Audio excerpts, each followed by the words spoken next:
Hello guys, you are most welcome at my YouTube channel The OK Miracle of English। Friends, मेहनत करते रहिए, आप अवश्य सफल होंगे। इस सेंटेंस के साथ आज हम उपस्थित हैं। डायरेक्ट एंड इनडायरेक्ट नरेशन की जो हमारी सीरीज चल रही है उसका ऑप्टेटिव सेंटेंस पार्ट लेकर के हम उपस्थित हैं। ऑप्टेटिव सेंटेंस का हिंदी मीनिंग होता है इच्छा सूचक वाक्य। ऑप्टेटिव सेंटेंस से कामना का, प्रार्थना का, अभिशाप का, आशीर्वाद का भाव प्रकट होता है और मोस्टली ऑप्टेटिव सेंटेंस में से प्रारंभ होते हैं।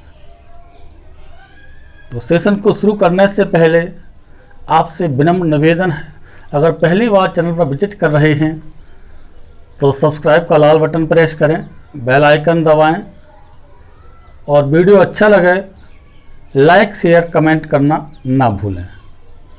Thanks for doing this great work. हम आपके आभारी होंगे इस कार्य के लिए। तो let's begin today's session. Yes, कि optative sentence, direct and indirect narration speech, optative sentences. Optative sentences के बारे में हम अभी चर्चा की थी कि देखिए इससे विलेस का भाव प्रकट होता है, प्रार्थना का भाव प्रकट होता है, कष्ट का भाव प्रकट होता है और आपका कर्ष, विलेस, प्रार्थना और विष, कामना का भाव प्रकट होता है। ऐसी स्थिति में हम रिपोर्टिंग वर्ब सैड को किस में बदलेंगे? देखिए मोस्टली रिपोर्टिंग वर्ब हमारी पास्ट में दी जाती है, तो सैड टू को हम किस में बदलेंगे? विश में बदल सकते हैं। किस में बदलेंगे बेटा? विश में बदल सकते हैं, कर्ष में बदल सकते हैं या विलेस में बदल सकते हैं या प्रेड में बदल सकते हैं।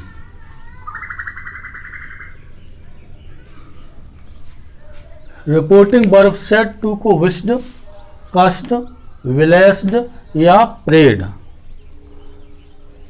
अगर कामना का भाव प्रकट हो रहा है तो किस में बदलेंगे? विष में बदलेंगे। अगर कर्ष का भाव, अभिशाप का भाव प्रकट हो रहा है तो रिपोर्टिंग वर्ब सेड टू किस में बदलेंगे? कष्ट में बदल देंगे। और अगर आशीर्वाद का भाव प्रकट हो रहा है तो किस में बदलेंगे? विलेस में बदलेंगे। और अगर प्रार्थना का भाव, अर्थात मोस्टली इन सेंटेंस में गॉड शब्द दिया होता है, पहचानने के लिए बताएंगे, अगर गॉड शब्द दिया है तो हम उसे सेड टू को प्रेड में बदल देंगे। ओके, सैड है तो भी बदल सकते हैं प्रेड में, ऐसी बात नहीं। कभी कभी ऑब्जेक्ट नहीं दिया होता है तो केवल सैड होगा। लिख देता हूं मैं, सैड या सैड टू, कोई सा भी वर्ब आपको दिया जा सकता है। सैड टू जब होगा जब रिपोर्टिंग ऑब्जेक्ट होगा, और सैड जब ऑब्जेक्ट नहीं होगा तो केवल सैड ही दिया होगा। और अंत में देखिए मोस्टली इसमें किसका चिन्ह दिया होता है? संबोधन का चिन्ह भी इसमें दिया होता है। इसकी भी थोड़ी सी पहचान आप कर सकते हैं। मोस्टली सेंटेंस में आपके लिए साइन ऑफ एक्सक्लेमेशन भी दिया होता है। तो बताया था हमने, रिपोर्टिंग वर्ब सैड या सैड टू को विश्ड, कष्ट, प्रेड या विलेस्ड में बदल देते हैं। कॉमा, इन्वर्टेड कॉमास को हटाकर दैट का प्रयोग करते हैं। सेंटेंस को, क्योंकि ज़्यादातर मोस्टली सेंटेंस हमारे रिपोर्टेड स्पीच के मे से शुरू होते हैं, लेकिन कहीं कहीं मे ना भी हो तो भी हम मे को सपोज कर लेते हैं।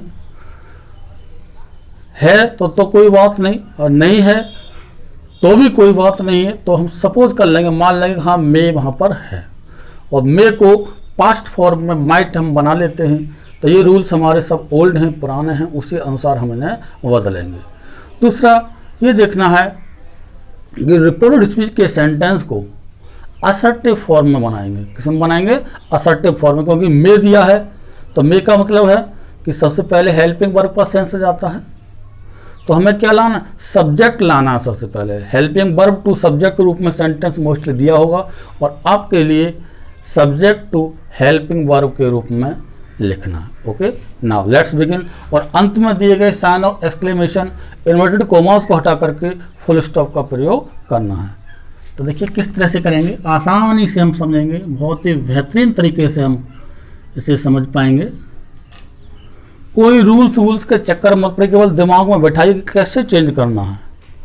रूल्स में लिखवाता फिर मैं बोर्ड भर दूँ, कोई बेनिफिट नहीं है। जब तक आपके दिमाग में पूरी बात नहीं जाए तब तक लिखवाने का कोई औचित्य ही। लिखने के लिए आप ढेर सारी बुक्स हैं, कहीं से पढ़ सकते हैं, लिख सकते हैं, कापियाँ नोट्स बना सकते हैं। मैं नोट्स के लिए विशेष प्रेफरेंस नहीं देता हूँ, मैं देता हूँ कि समझने के लिए। अगर आपका दिमाग एक बार कैच आउट कर ले, समझ ले, तो समझ लीजिए कि आपके नोट्स हमेशा प्रिपेयर हैं।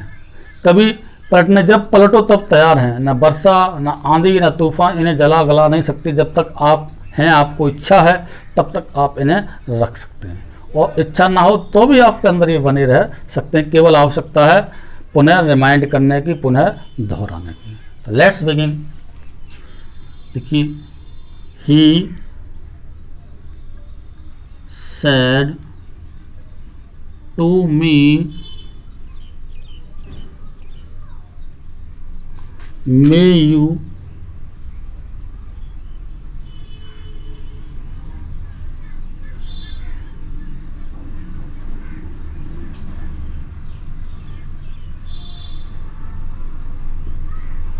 first division in your examination। देखिए सेंटेंस दिया हुआ है,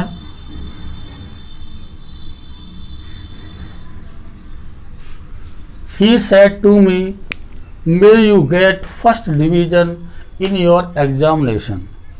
उसने मुझसे कहा कि आप अपनी परीक्षा में क्या करें, प्रथम डिवीजन, प्रथम श्रेणी से उत्तीर्ण हों या प्रथम श्रेणी प्राप्त करें। तो क्या उसने मेरे प्रति क्या किया, कामना की। उसकी विश है, ऐसी उसकी इच्छा है। उसने अपनी विश को ओपन किया, अपनी इच्छा को उसने मेरे समक्ष रखा, मेरे प्रति प्रेम भाव रखते हुए विश किया कि मैं प्रथम श्रेणी से उत्तीर्ण हूँ। तो हम क्या करेंगे इसमें, जब इनडायरेक्ट बनाएंगे बेटा तो क्या करेंगे, सबसे पहले ही सेड टू किस में बदलेंगे, विश्ड में, किस बदलेंगे, विश्ड में। फिर मी आ जाएगा, कोमा हटा के बताया था आपको दैट का प्रयोग करना है। अब देखिए यहाँ पर मे दिया है, मोस्टली मे से शुरू होते हैं और अंत में संबोधन का चिन्ह दिया है, कोई बात नहीं। तो अब मे अर्थात वर्ब का रूप है ये मे, इसके बाद सब्जेक्ट दिया है। हमें क्या लाना है, असर्टिव फॉर्म में बनाना है, अर्थात सब्जेक्ट पहले लेके आना है। तो you second person, number 123 rule अपनाएंगे, change according to object. Object अर्थात रिपोर्टिंग ऑब्जेक्ट मी के अनुसार क्या हो जाएगा, यहाँ पर आई हो जाएगा। क्या होगा बेटा, आई। अब मे का क्या हो जाएगा, माइट। मे का पास्ट रूप होता है, पास्ट रूप माइट। गेट फर्स्ट डिवीजन, दिख रहा होगा। इन, अब देखिए योर, फिर ये प्रोनाउन है, ये भी फर्स्ट पर्सन है तो ऑब्जेक्ट कौन सा बदला जाएगा, सॉरी सेकंड पर्सन है तो क्या हो जाएगा, माई। आई के साथ क्या आएगा, माई एग्जामिनेशन। फुल स्टॉप लगाएंगे, इन्वर्टेड कोमा को और साइन ऑफ एक्सक्लेमेशन को हटा देंगे। सेंटेंस हमारा हो गया, he wished me that I might get first division in my examination. तो ये आपके समझ में आ गया होगा। दूसरा देखते हैं,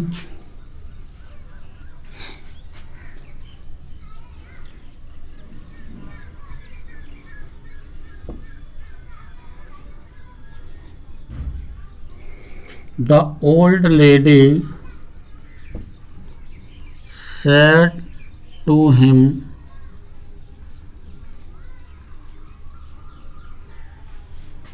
may you go hello.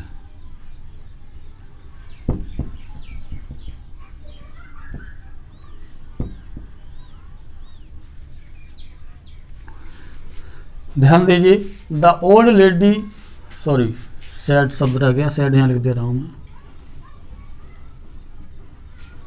The old lady said to him may you go to hell. वृद्ध महिला ने उससे कहा may you go to hell, आप या तुम नरक में जाओ। हेल का मतलब होता है नरक, अर्थात किसका कामना कर रही है भाई? विश तो करना ही है, उसकी विशेष इच्छा नहीं है, कृपा का सेंस नहीं है इसमें। इसमें क्या अभिशाप दे रही है, वो कर्ष किया जाएगा यहाँ पे। तो सेड टू किस में बदल देंगे बेटा? कष्ट में बदल देंगे। तो ये बन जाएगा सेंटेंस हमारा, the old lady said to किस में बदलेंगे? कष्ट में बदल देंगे, कर्स्ड हिम। कॉमा हटा के लगाएंगे, दैट का प्रयोग करेंगे।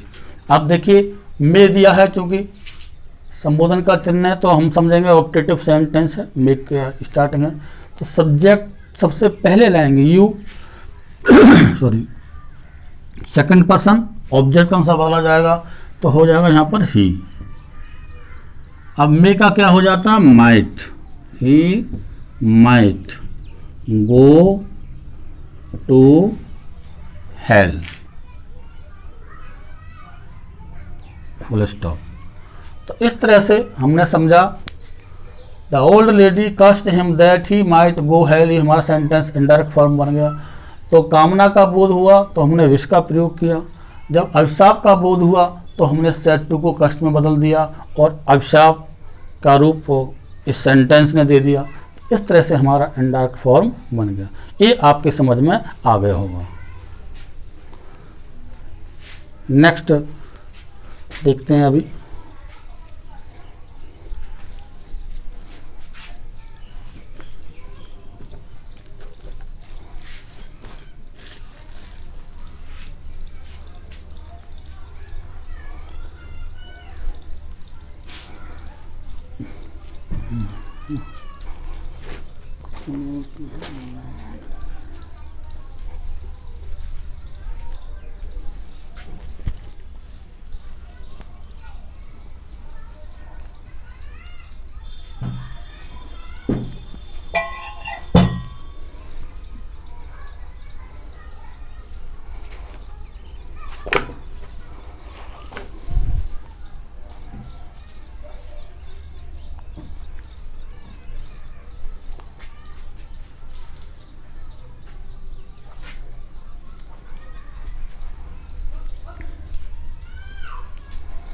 चलिए अभी देखते हैं, एक मिनट का। यस, हाँ डस्टर थोड़ा सा अलग हो गया था, डस्टर देख रहे थे। देखिए नेक्स्ट अभी हम देखते हैं। समझा कि अगर कामना का बोध हो रहा है तो विष में बदल देते हैं, अभिशाप का बोध हो रहा है तो सेड टू को कष्ट में बदल देते हैं। नेक्स्ट एग्जाम्पल हम समझेंगे, ध्यान दीजिए। थर्ड एग्जाम्पल,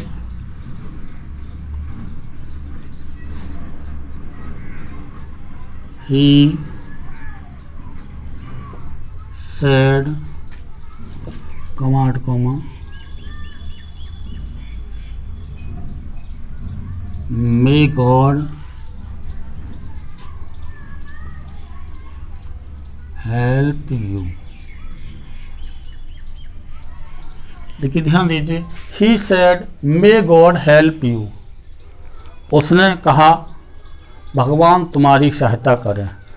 तो देखिए गॉड शब्द जब भी सेंटेंस में आया, विश भी लगा सकते हैं सेड को, ऐसी बात उसने कामना की थी, लेकिन हमें किस में बदलना है? अगर गॉड शब्द दिया है तो आप परेड में बदलें। किस में बदलें? परेड में। ओके, तो सेंटेंस हम बना सकते हैं ही परेड। ऑब्जेक्ट है नहीं तो डेट लगा देंगे। अब देखिए सब्जेक्ट के रूप में क्या आएगा? हमारा गॉड आएगा, क्योंकि मे से स्टार्ट है, मे हेल्पिंग वर्क करता है, तो क्या आएगा? God.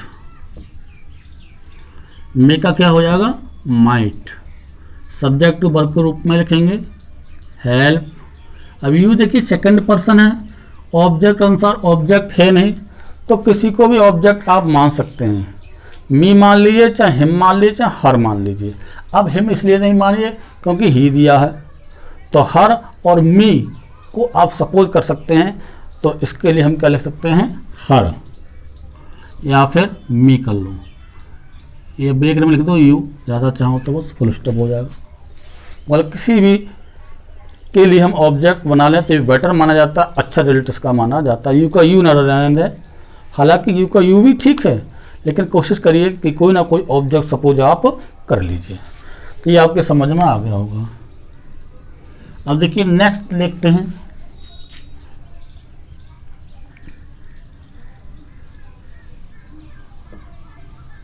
She said to me, you be ever happy। अब देखिए इस सेंटेंस को गौर से देखना, she said to me you be ever happy. अब इसमें मे नहीं दिया है, मे का यूज नहीं दिया है, फिर भी हमें क्या करना है, मे को मानकर चलना है, क्योंकि जब संबोधन का चिन्ह दिया है इसको देखना है, और उसने कहा कि तुम हमेशा प्रसन्न रहो, तो क्या है, ये आशीर्वाद जैसा है। विलेस दिया उसने, विश किया, विश भी लगा सकते हैं हम, और विलेस में भी बदल सकते हैं। ओके, और मे को खुद में खुद सपोर्ट कर लेंगे, सपोज कर लेंगे, मान लेंगे हाँ मे यहाँ पर दिया है, जैसे मान सकते हैं she said to me may you be ever, क्योंकि मे से स्टार्टिंग होते हैं हमारे ऑब्जेक्टिव जो ऑब्जेक्टिव सेंटेंस होते हैं, तो यहाँ पर आप सपोज कर लेंगे। तो कैसे बनाएंगे बेटा, सी ब्लेस्ड, ब्लेस लगा लीजिए क्योंकि आशीर्वाद के सेंस में है, भाई आशीर्वाद दिया उसने, ब्लेस्ड मी। यहाँ आप विश भी लगा सकते हैं, विश का यूज भी कर सकते हैं, ऐसी बात नहीं है, लेकिन ब्लेस अधिक उपयुक्त है, तो ब्लेस का यूज आप करिए। दैट, अब मी सेकंड पर्सन ऑब्जेक्ट के अनुसार आई। अब यहाँ पर देखिए मे नहीं है, फिर भी आपको क्या करना है, माइट लगाना है, इसका विशेष ध्यान रखना है। भले ही मे नहीं दिया जाए तो आपको मे को सपोज करके ही चलना है, मान के चलना है कि मे यहाँ पर अंडरस्टूड है। तो I might be ever happy, full stop हम लगा देंगे। तो इस तरह से सेंटेंस को आसानी से हम बना सकते हैं। तो ये आपके समझ में आ गया होगा। किसी भी सेंटेंस में हो सकता है आपका, अगर मे नहीं दिया है तो मे को सपोज करके आप माइट का यूज कर दें इनडायरेक्ट बनाते समय, सेंटेंस आपका करेक्ट माना जाएगा। ओके, तो उम्मीद है कि ऑब्जेक्टिव सेंटेंस आपके समझ में आ गया होगा। बस इसी तरह से सेंटेंस हमारे ऑब्जेक्टिव रूप में दिए होते हैं। जी हाँ,